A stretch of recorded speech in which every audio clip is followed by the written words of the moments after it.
Good morning, everyone. Right now, it's 11:01 on January 9th. For today's announcements, we have a new friend at the island. Welcome, Sasha! I'll get back to supporting you and your enjoyment of the island.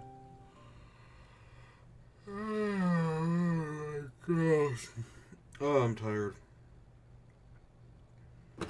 Yeah, I had an alarm set to wake me up, like, 10 minutes ago to get up in time for Turnips.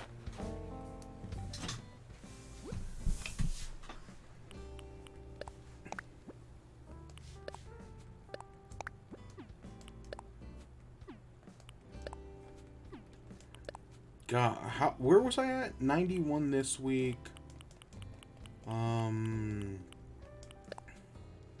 Okay, so that's not... It's like a, 13 difference? That's not too bad, I guess. So I was looking at Twitter while I was waiting for the stream to start. And I see a tweet from Derek Bittner of, Praise Beyond Elix, of, Good Vibes Gaming, who asks, are Pokemon games Metroidvanias? You know, I'll just read the tweet. Random thought. Does the HMs of early Pokemon make those games Metroidvanias? I could see arguments for and against it, really. And I actually had that thought while playing through Brilliant Diamond and Shining Pearl. Are Pokemon's Metroidvanias? And I kind of think they are. At least they have elements of Metroid. I don't know. For some, when we think Metroidvania, we usually think action games, you know, like 2D action platformers. But they're not, like, and just because that's because like the starters of the genre were 2D action platformers, you know, like Super Metroid and Castlevania. Right, so that's why we think, but no, Zelda games totally have elements of Metroidvanias in them. Definitely. Dark Souls. Dark Souls has elements of Metroidvania.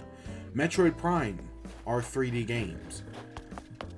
And I've seen Metroidvanias in like Dead Cells is a Metroidvania in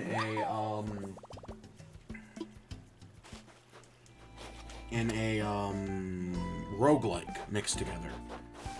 And because of that assertion, oh, look at them hang out. I could see the argument that Pokemon is the RPG Metroidvania. Because think about it, you go, or at least it has Metroidvania elements. Because you go around, you get an HM that then allows for farther exploration of the world. Right? HMs are your ability upgrades, and they do unlock new area. Right? They allow you to both progress in the story, but at least in certain games, they allow you to go back to previous areas and get items. Like, you can get an HM for, like, cut, and then you can go back to previous areas, like, usually, like, it's the first, like, 3 routes. And they might have a cut tree there. So, boom, now that allows you to go back and get upgrades. There's, the problem is, and the reason why I say Metroidvania elements and not Metroidvania, is that there's no exploration. Like, Pokemon games, for all intents and purposes, are linear. And Metroidvanias at least try to be open world. Again, I think some of them are more open than others. Like, I think Metroid Dread was not actually that open at the end of the day. It had a very specific route it guided the player on. Whereas I think, like, Hollow Knight is a little bit more open, and... No, definitely Hollow Knight's more open. And there are certain paths you gotta go on.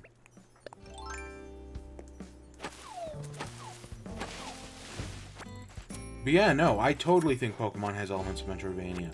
Like, thinking of Brilliant Diamond and Shining Pearl.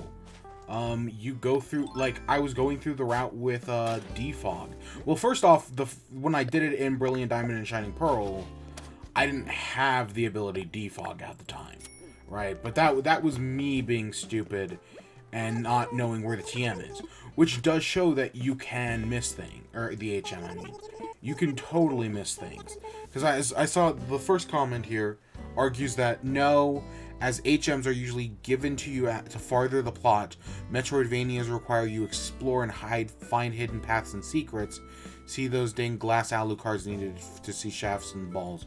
I have no idea what the last part of that tweet means, but his argument is that no, you technically in Metroidvanias you aren't just given ability upgrades. You need to go out and find them, and that's not universally true.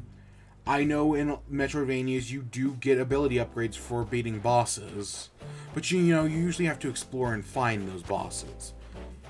In Pokemon, it's kind of like the next step. But you're not always it's not like if it was like he just said right there, then it would be you would beat the gym leader and the gym leader would give you the HM.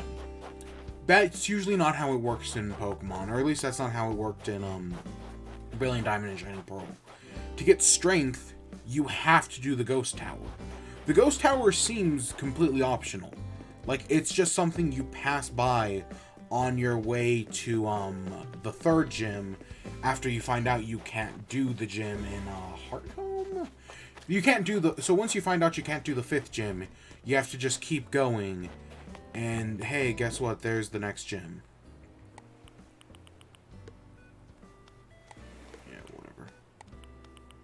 So you can completely miss strength. I completely miss Defog. Defog is the ability, it's in the Safari Zone. And even though I knew something was hidden in the Safari Zone, even though I did explore it, I somehow still missed Defog. So you can totally miss HMs. I know sometimes, like, critical plot NPCs, like Cynthia gives you cut.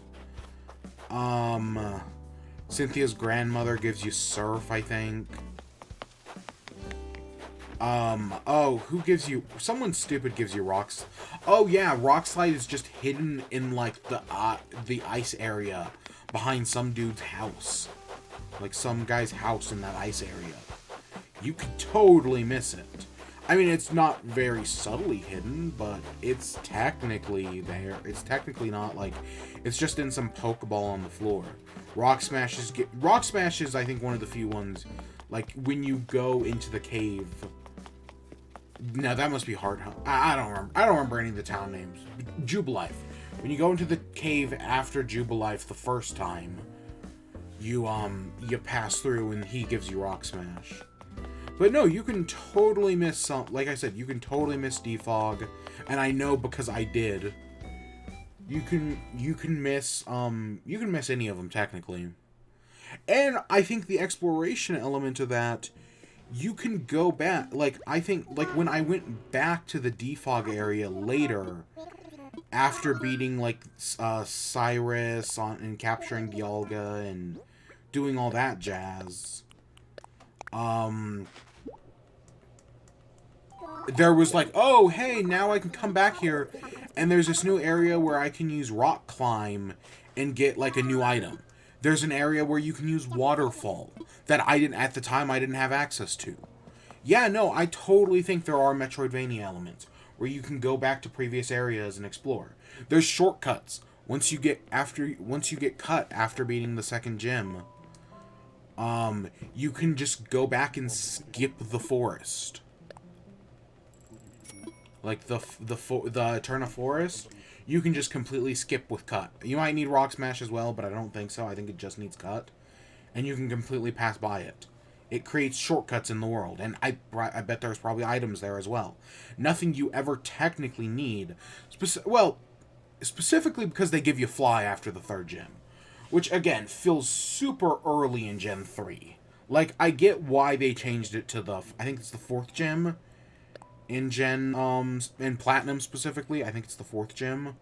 Like, at least that's a little later in the game.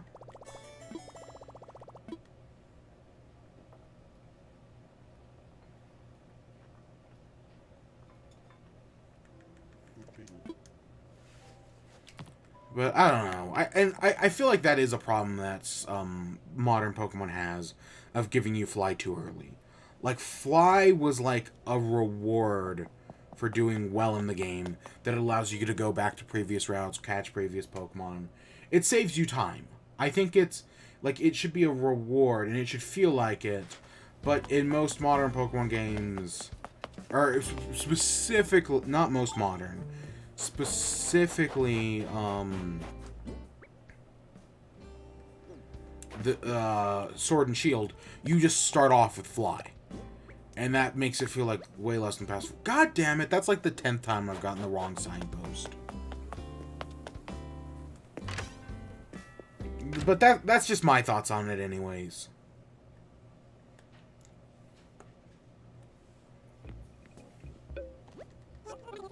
Oh, we got another Care Bear. And they both got hit by the Care Bear there.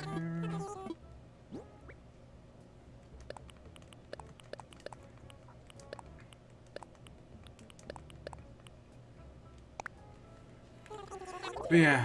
Yeah, I don't know. That I might still make a tweet about that, arguing for it. But yeah, no.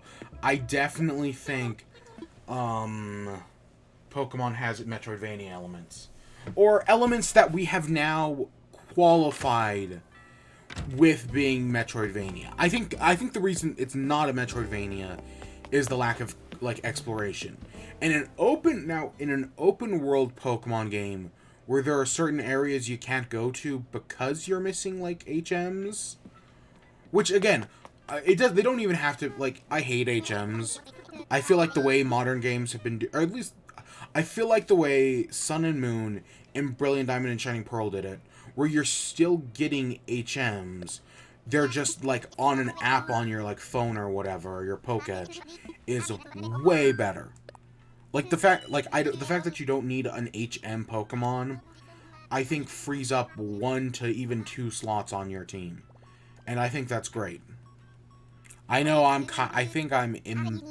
don't know if I'm in the minority on that. Like, I don't know. I've seen a lot of backlash, specifically over the fact, like, hey, we'd actually like HMs more if they were good moves. Because, like, people like Surf, because Surf is a good move. But my problem was, I know, I still don't like HMs. Like, even, like, I was just, like, thinking, like, well, what if HMs could just be deleted, right? Because they're, like, permanently stuck on a Pokemon. We know both of these are fake. Let's buy the Lupus statue this time. We know they're both fake. It doesn't freaking matter. But no, I still stand by it. I don't think,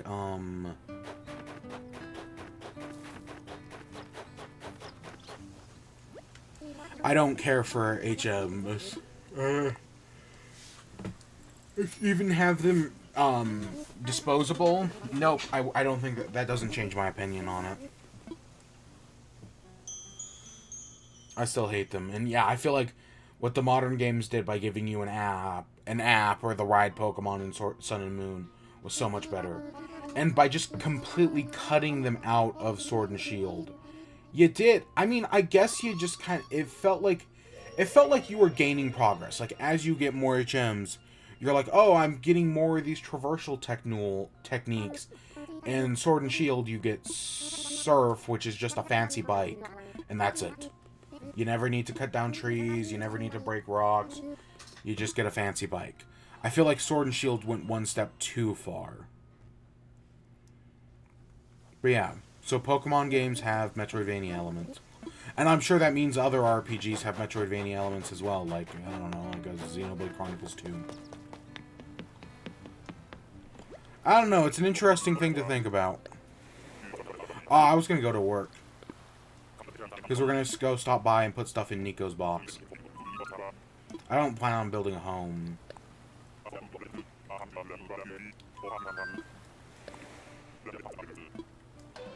I have no idea what Fortune Katrina paid us. I was not paying attention. So, okay, getting off that topic, on to the next topic. Last night, so I was playing we played Animal Crossing for a little bit, and then I did some other things for a while. I watched Into the Spider-Verse, which I do want to talk about real quick. Oh, hey, look, it's, Stinky? Stinky, right? Yeah, Stinky. Yeah, so I watched Into the Spider-Verse. We'll talk about that in a minute. But, then I was like, okay, after a few hours, hey, let's start up Spider-Man. I played for like an hour. And I realized at some point, like, I'm not focusing enough when I have audio on. So now I'm just sitting in silence trying to beat this. After like an hour, I was just like, you know what? Nope, I can't do this with audio anymore. Like, usually I was listening to MatPat, which I did finish as well. I was like, nope, I can't do this. I need something else. Or I just need nothing. So I sat there in silence for, I don't know, like half an hour. It's probably less than that, but I was probably exaggerating. But I sat there in silence for a while. And then I was like, you know what? Fuck it, let's stream it. You know, I'm not doing anything else. Let's just stream me trying to do this. So I did. I streamed me playing trying to get the 100x combo in Miles Morales. I almost got it on my first attempt. My first attempt last night was a 99 hit combo. And the enemy I thought was going to give me 100 died when I hit 99. And then I panicked because I was for sure thinking he was going to give me 100. And then I fucked up and took a hit. So that was the first attempt last night. Where I got 9, and I was like, oh, this is going to be a 5-minute stream. Or, not even 5. I think it was like 2.5 minutes. And I was like, what? Okay, fuck it. Let's keep going. Because, like, I knew I could do it. And it's funny, because, like, the attempts before that, I think, like, the highest I'd gotten in the second session. Because we did a session before Animal Crossing. We did Animal Crossing. Then I took a break for several hours. Then I came back at, like, I don't know, like, 9, like, 50, 10, 10 something. I was like, okay, you know what? Fuck this. So I was like, okay, I knew we could do it. So we went back, and several attempts later... Bonfire, we already have that one. So several attempts later, we get 99 again, but this time we do it and I run out of enemies. I kill, okay, it's not even that I kill the final enemy. One of the enemies got trapped inside a box, and I couldn't find them in time before the combo ran out. So yeah, I got 99 combos, and then I ran out of enemies, which is kind of the second or third time that it happened. So I was annoyed by that. And then I think it took like 13 minutes. But I finally was able to get the 100. And I guess it was just me putting it on stream, knowing other people were watching, that got me to focus enough to finally do it. So I did it. I did it. It did not take me any time at all. And then I realized, like, you know what? If I'm focusing to do this... so afterwards, I was like, do I really want to just do a 13-minute stream? That sounds kind of boring, right? I mean, I was already just, like, trying to get an achievement. And while I was doing it, like, after that first 99 attempt, I was like, oh yeah, we're doing this, and we're going to do this quick. So I was like, do I start up the story of Miles Morales again? Do I start up the New Game Plus and just, like, play it for the next, like, hour or two? And I thought about that for a minute. But then I was like, I've been talking about Fall Guys on stream and how there's a Bunger hat and how I've been wanting to play it. Even though I didn't wear the Bunger hat. So we booted up Fall Guys, and I played Fall Guys for like an hour. I think I got 2 crowns technically, but those were all from like leveling up. I didn't actually like get a crown from, you know, getting a crown. Even though we got close. I got like 14 crown points. That got me close, but like I didn't actually get any wins. I should have grabbed. So I said I just woke up like 10 minutes before we started, right? I didn't grab any water. Ugh, I needed water. But yeah, so that was. So yeah, I played Fall Guys for like an hour. We did the Fall Guys stuff. Yeah, I didn't win anything, but hey, I was able to play the game to get the Bunger hat, which is what I wanted. And then, you know, you gotta do all the daily achievements, because as long as you do the daily achievements, you can basically get a level per day. Serious? Like, the daily achievements, like, one of them is usually an XP achievement, and the XP achievement gives you a level per day. It's actually one of the better additions I think the game's added recently. are the achievements. They added it like 2 updates ago, but I think it was a really great addition.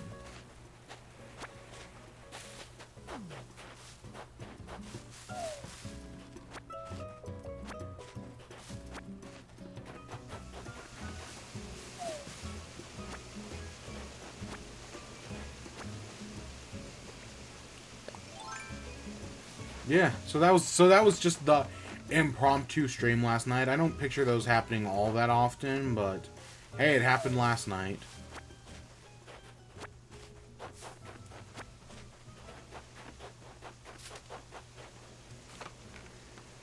Yeah. So I watched Into the Spider-Verse. I've been playing Miles Morales, and that made me want to watch Into the Spider-Verse again. And it's really fucking good. Like, it still is just one of the... Yeah, I'm just gonna straight up say it. It's one of the best animated movies ever. Like, holy crap. The animation alone blows me away. And then you have the story, which is just so good. Because, yeah, anyone can be Spider-Man. And I think it does a great job at getting that point through. The soundtrack's great. The characters are great. It's well written. My God, it's so good, that Spider-Man Into the Spider-Verse. My gosh. And I'm excited for a new one. I really am. I hope they make some, like, change. Like, I hope it's not just, like, the same cast again. Like, I'm fine with Miles and Gwen, because I know they have a thing in the comics at one. At least I remember them at. Because I read a little bit of, I think Gwenpool, or not Gwen. I did read Gwenpool. Gwenpool, the original Gwenpool run was great. No, I did read a little bit of Spider-Gwen, I remember. And, I want to say she has a thing for Miles. So I'm fine with her being back. But I kind of wish the rest of the cast was new characters. Like, I know we have Miguel O'Hare. That's his last name, right? But I hope we get, like, some new characters. Like, I'd love to see Spiders, man. You know, that was the one from the second Spider-Verse event that just blew up, right?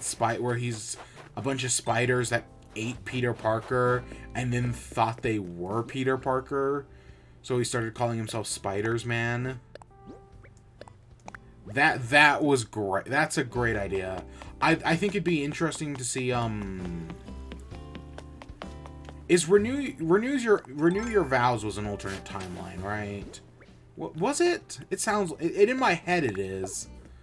It'd be interesting to see, like, the Renew Your Vows where they have the daughter's Anna May, right? I think the daughter is Anna May. It'd be interesting to see her. But, and then again, you could get good payoff off that with Peter B. Parker. Which I still totally think, like, oh, Peter Parker is, or Peter Parker at the beginning of that movie is, like, the stand-in for our Tobey Maguire, right? Yeah, because they directly reference a bunch of scenes from the Tobey Maguire movies. Like the Spider-Man we all know, whereas Peter B. Parker is like a stand-in for the comics. Where, you know, he loses everything, he gets divorced, right? All these terrible things happen to him. That's totally how I read it. I didn't buy the Care Bear, did I? I bought the other one, I might as well buy this one. I might as well buy the Care Bears. I think I bought the Care Bear shelf a while back. Maybe I just used it in a Happy Home Day, and that's what I'm thinking of.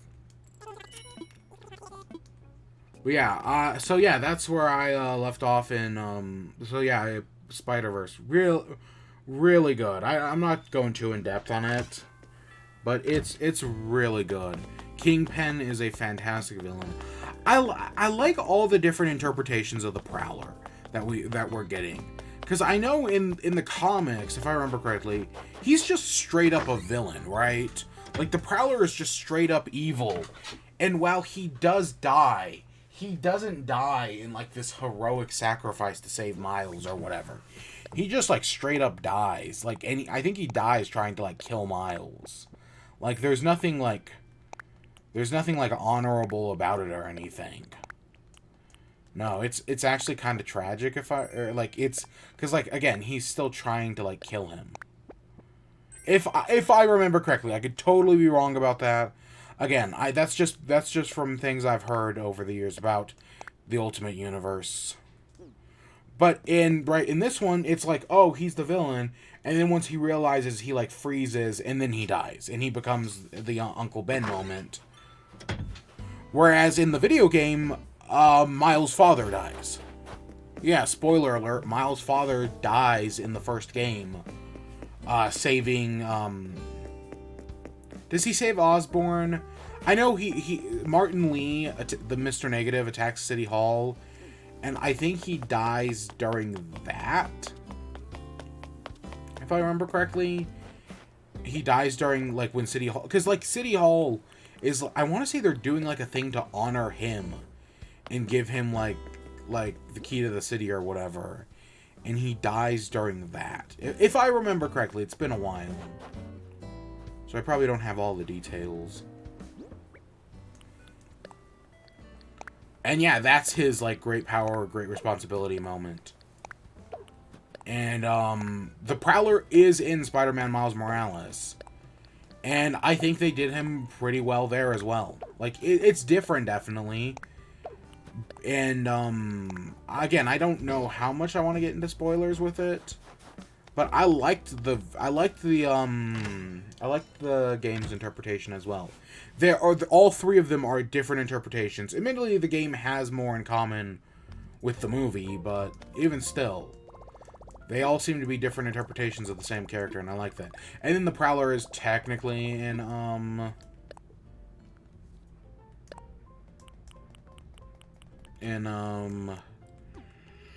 Homecoming, but it's just semantics.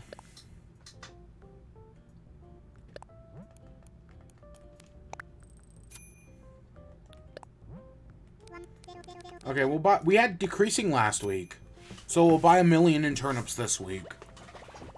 Because, you know, our chances of getting something decent, I know I've always said, oh, we'll do King of the Island. I'm never doing King of the Island. I talked myself out of it a long time ago.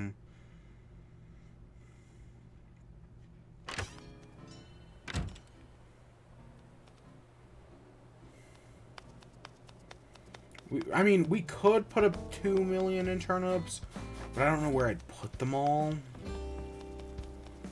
I mean, we're already kind of tight for space. Start Sunday off with turnips. I got turnips for 20 for 100. Okay, that's a solid even 100. I put 1,000. Oops. So yeah, our chance of a large spike is pretty high. Maybe we'll buy a little bit more. I don't know. I'll think about it. It's only 45%, but that's usually higher than it normally is at, like, 25.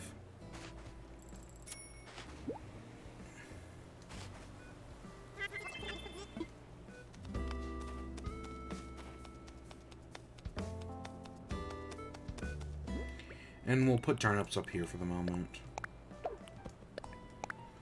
But yeah. So yeah, and then the other thing, so like I kind of mentioned earlier, I had game theory going while I was doing the Spider-Man thing, and while I was doing something else as well. That's less important. But, I finished up Matt Pat's game theory. I finished all 50 episodes in, like, 3 days. That's the power of multitasking, people.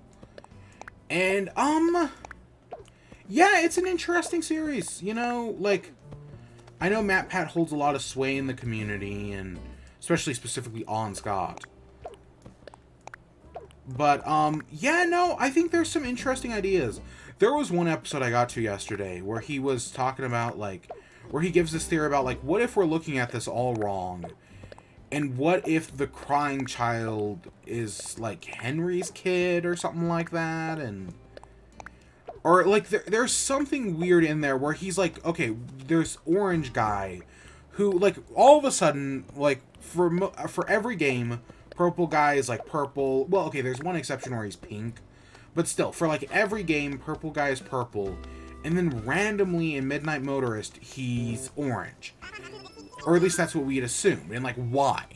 So he, like, creates this theory about, like, no, what if this orange guy, Mustard Man, or whatever they call him, is actually a Henry? And then not that Crying Child is... It's something like that. Like, what if Mustard Man is Henry, the girl breaking out, or the kid breaking out of the room that they'd assumed was, like, the Crying Child, is actually, the daughter, the Sister Pizza Baby Circus Entertainment rental place that we know is under the house, because it's got the surveillance cams.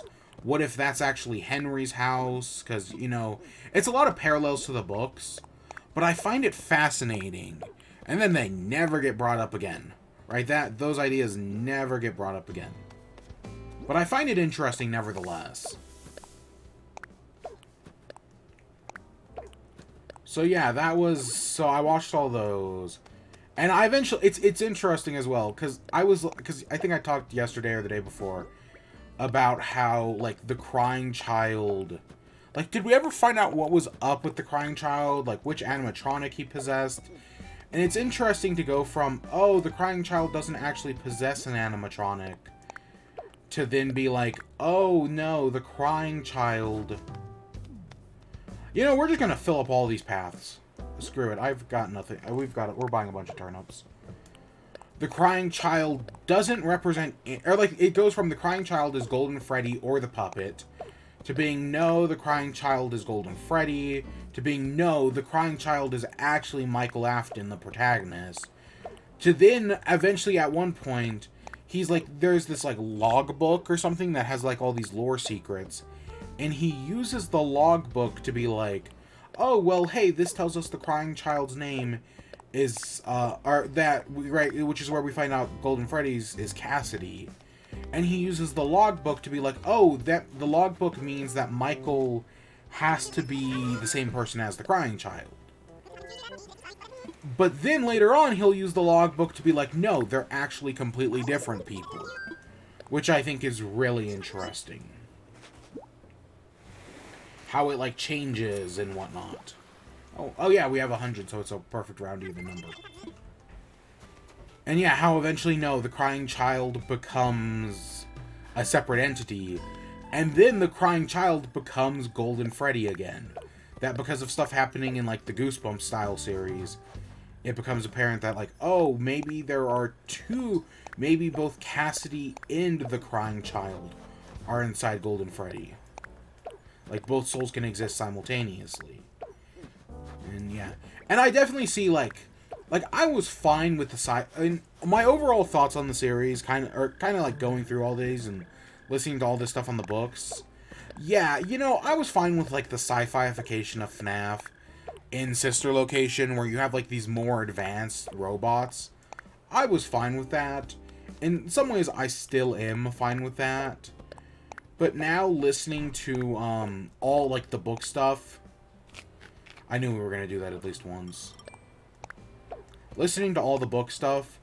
Yeah, no, it goes to some crazy places, honestly. Some places I'm not really jiving with. Some of it sounds interesting. Some of it just sounds weird. Like, specifically, there's, like, a 15-foot-tall Afton amalgamation, which is, like, a Michael Afton robot, that I just think is stupid as hell. Like, that just sounds fucking stupid. And takes it just a little too far for me.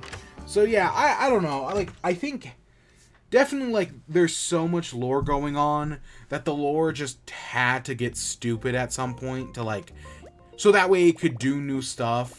Again, I kind of wish that after the original 6 games, oops, I meant ABD.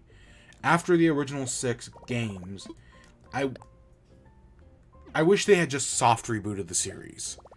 I think that would have been for the best. If it's like, okay, that's now one storyline of, like, this killer at FNAF and the Afton family and all that. Now here's a completely different storyline about the killer at FNAF and about, like, a new killer or a new terrible things going on. Again, I could totally like the books could totally like I think of like the little I talked yesterday about Goosebumps and how like Goosebumps after they did their big Horrorland thing, they did like a smaller series which was like about a gift shop in Horrorland and how it had like all these terrible like curses in it, right? You pay a terrible price. You get something, but you pay a terrible price for it. And that's kind of what I'm thinking, like, here. Like, oh, it would have been interesting, because, like, the books start bringing up, like, all these, like, crazy ideas, like, these, and again, they totally jumped the shark. Oh my, I mean, admittedly, FNAF was always a weird series. In my opinion, they jumped the shark at 5. But again, jumping the shark is not, like, the worst thing you can do, and you can still have fun after you jump the shark. It's just nobody takes you seriously anymore. And yeah, FNAF, at least for me personally, Sister Location is the point they jump the shark. And then they do it again and again, especially in some of these. Again, I would have loved these books as a kid. But yeah, they're like, there's one where it's like, there's Fazgoo, and when you touch it, it's like a Ditto. It like makes, it like can transform into like an exact copy of you. Which is interesting in and of itself. But yeah, it definitely goes into like more like other like non-robotic horror elements. Someone turns into candy at one point. Again, I haven't actually read these stories, but just listened to like Matt Pat talk about them. And that's a whole interesting thing. There's these little like Bonnie fish that like swim inside you and then start to like multiply and eventually like take over you. You know, I think it's kind of like I feel like it could just be like a stand-in for like nanobots, like what I've seen nanobots do in some fiction. But it's still interesting.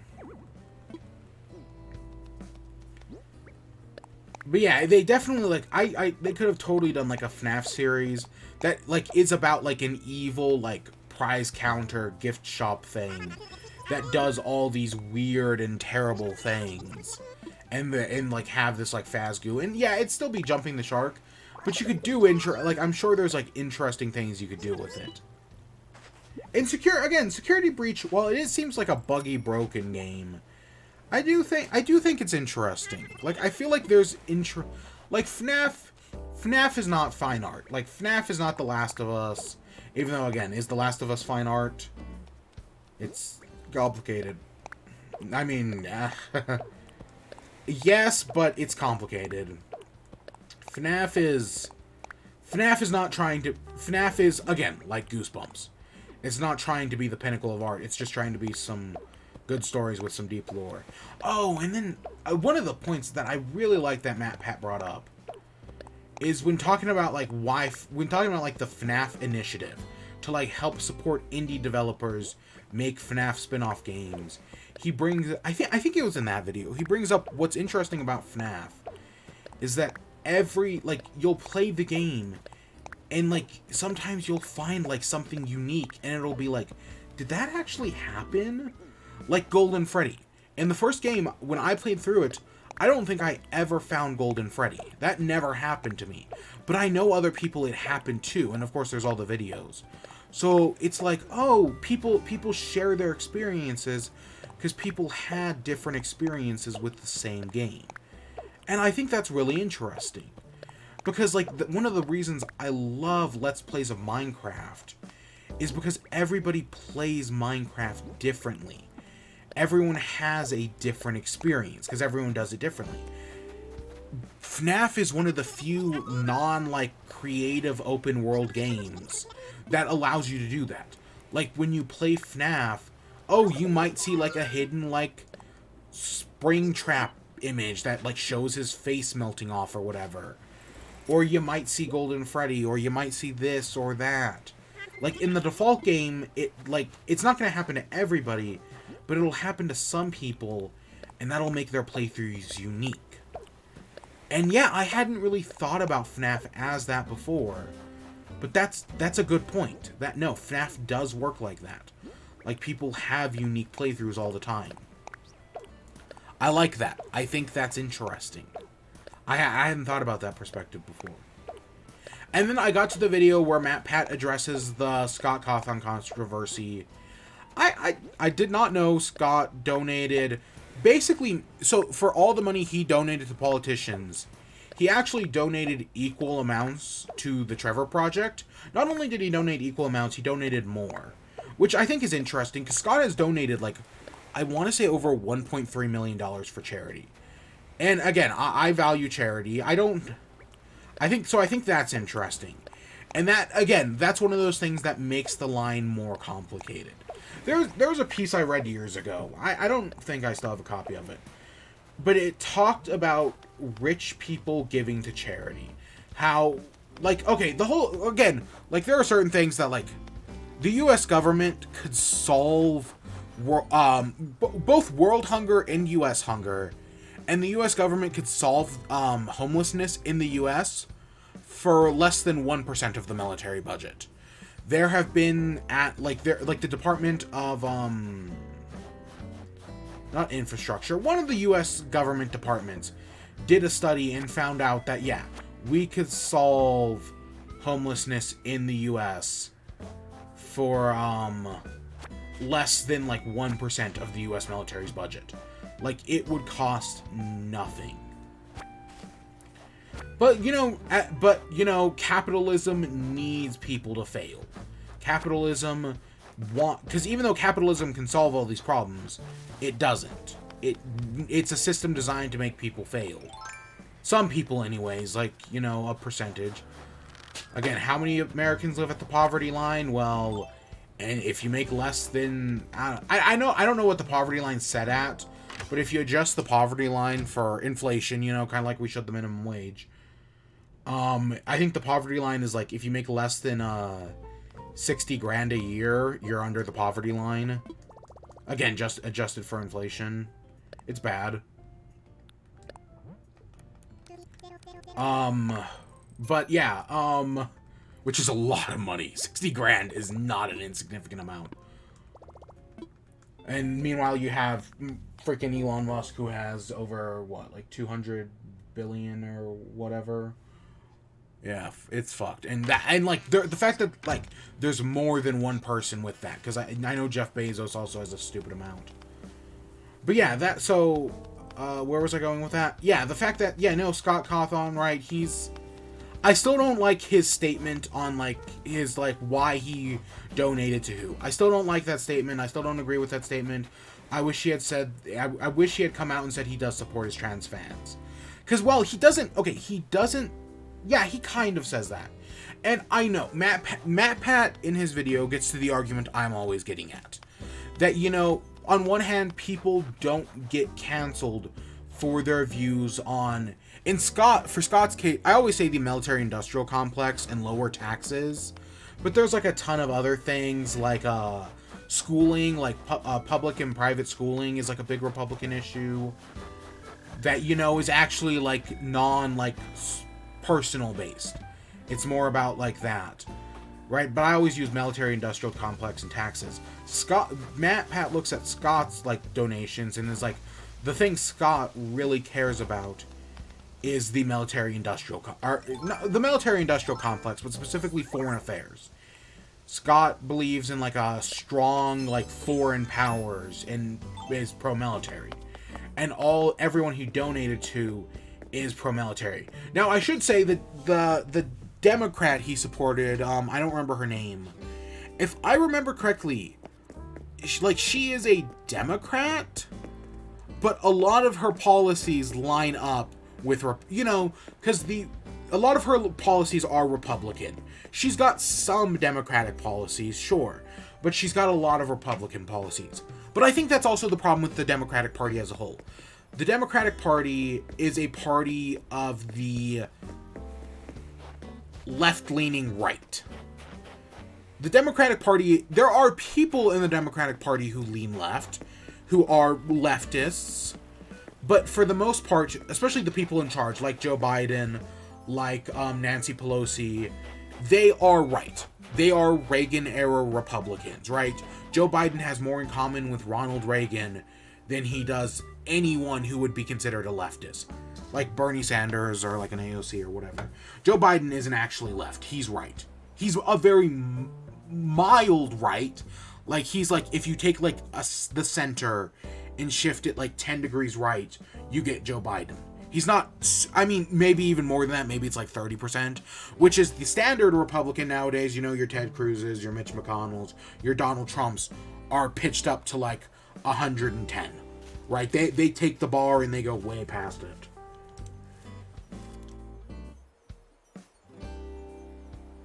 Or I guess if it's a circle, they're up in like 170. And there are ones that go farther than them. Right? They're far, if it's if it's 180 in both ways, then yeah, no, they're way farther than that. And there are some who straight up, there are sitting members of Congress who are Republican 180s that go all the way around. But yeah. Yeah, I have, again, FNAF is my Harry Potter, because, you know, when J.K. Rowling came out as a TERF, I was easily able to say, fuck her. I've only ever seen the first movie in Goblet of Fire. Why I've only seen the first one, The Philosopher's Stone and Goblet of Fire, I couldn't tell you. I couldn't tell you why I've only seen those two, and I only read the first book, so I never cared for Harry Potter, so when we found out J.K. Rowling is a TERF, I was easily able to cut her off. Same thing with EA and Activision Blizzard. When we found out like those are terrible companies, I was easily able to cut them off. The last EA game I bought, Titanfall 2. The last Activision Blizzard game I bought, Crash Team Racing. It's been years since I bought from either of those companies. And that was, again, before I've always, fuck Activision, or fuck EA. Activision Blizzard, this was years before the controversy. Ubisoft, on the other hand, I like Ubisoft games. I've always been a fan of Assassin's Creed and whatnot. So when Ubisoft came out as a terrible company, that was a lot harder for me to do. And I have struggled. I have. But I did it at the end of the day. I cut Ubisoft out. And even though that sucks, because I really want to play that Mario plus Rabbids game, I did it at the end of the day. I cut them out. I haven't played one of their games in years. But Scott Cawthon, on the other hand, again, and I said it yesterday, at least he's not like J.K. Rowling.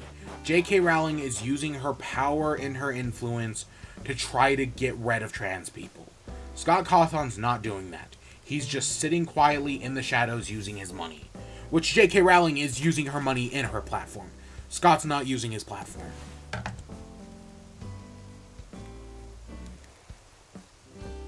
Oh gosh, my nose is bad. Yeah, Scott's not using his platform. And he could have, in the wait, once this is all blown up, and he got canceled, he could have started doing that. He totally could have, and taken, J.K. Rowling, or Dave Chappelle. Dave Chappelle just went super hostile once everyone called him out. And Scott Cawthon could have done that, but instead he retired, and he's gonna spend time with his kids. And, yeah, in some ways, because Scott Cawthon, I guess he worked at, Dollar General, and was making his games at night, and then FNAF blew up, and he was finally able to, stop doing that. Yeah, no, again, as an indie dev goes, he's a great example of an indie dev. He was one of the best. Honestly, that was one of the things you could always praise about Scott Cawthon, is his commitment to it, and him being, an indie developer. He was one of the honorable ones, and then this came out, and it made everything so much more complicated. Because once he got his money, he's donated to political figures, and again, it's very complicated. Everyone draws the line differently. And yes, I have drawn the line at J.K. Rowling. I've drawn lines for EA, Activision, Ubisoft. Scott Cawthon does not pass that line for me. It's close. Don't get me wrong. It's not. Again, trans lives do matter. Black trans lives do matter. But I don't know. I think it's a little bit more nuanced. Everyone will draw the line differently. If you cut him out, I totally get it. If you don't think he did, if you're nothing, right? Him donating to politicians mean nothing. That's a little bit more concerning. But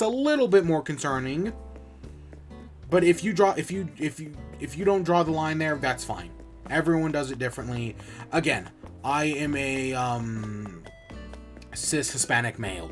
So like my thoughts are completely different than someone who is actually in the LGBTQ community. But it's something this entire time I've been revisiting FNAF. It's just something that's been in the back of my mind, and I finally got to the point where MatPat addressed it. So, we bought 2 million in turnips, a little more than I was expecting, but that's fine. I don't think I have anything else to talk about to cover today. Tomorrow will probably be a later stream, as they will be for the rest of the week, because, I get 2 days off, and then it's right back into it.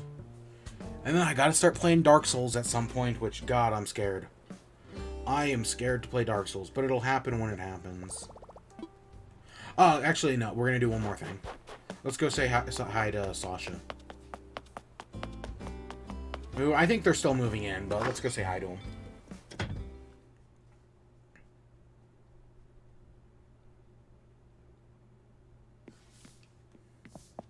Hey, Sasha, what's up? Hey, I've been waiting for you. I want to thank you for visiting me when I was at the campsite. Look at me, I'm a neighbor. Curious to see what their room will look like. We'll get there when we get there. Yeah, God, it's now time for me to play. I think I'm going to play one indie game before I do Dark Souls. There's an indie game I was thinking of playing. I'm not going to say which one. But there's an indie game I was thinking of playing, and I think I'm going to do that before I play Dark Souls. So I'm not jumping to it right away. But then, again, Pokemon is right around the corner. At some point, we will figure out this main room as well. I've been thinking about it, and at some point, we will figure it out. Just not right now. I mean, we have until, like, late February to figure out a winter room. I'd like to do it before that, obviously, but... yeah. I should probably just set, like, a hard deadline for myself of, like, January, like, 12th or something. I don't know.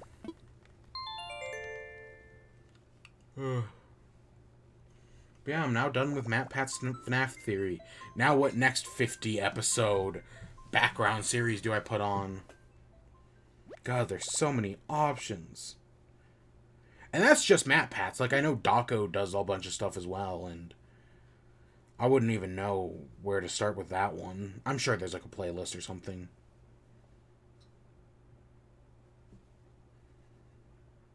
Again, I Let's Played all 4 FNAF games back in the day. I think all those Let's Plays still exist. How good are they? Probably not. But I did them all. But yeah, that's where I'm going to end off for today. Yeah, we'll figure it out tomorrow. Tomorrow is tomorrow. With that, I hope you all enjoyed. Stay tuned for more. Until next time, peace.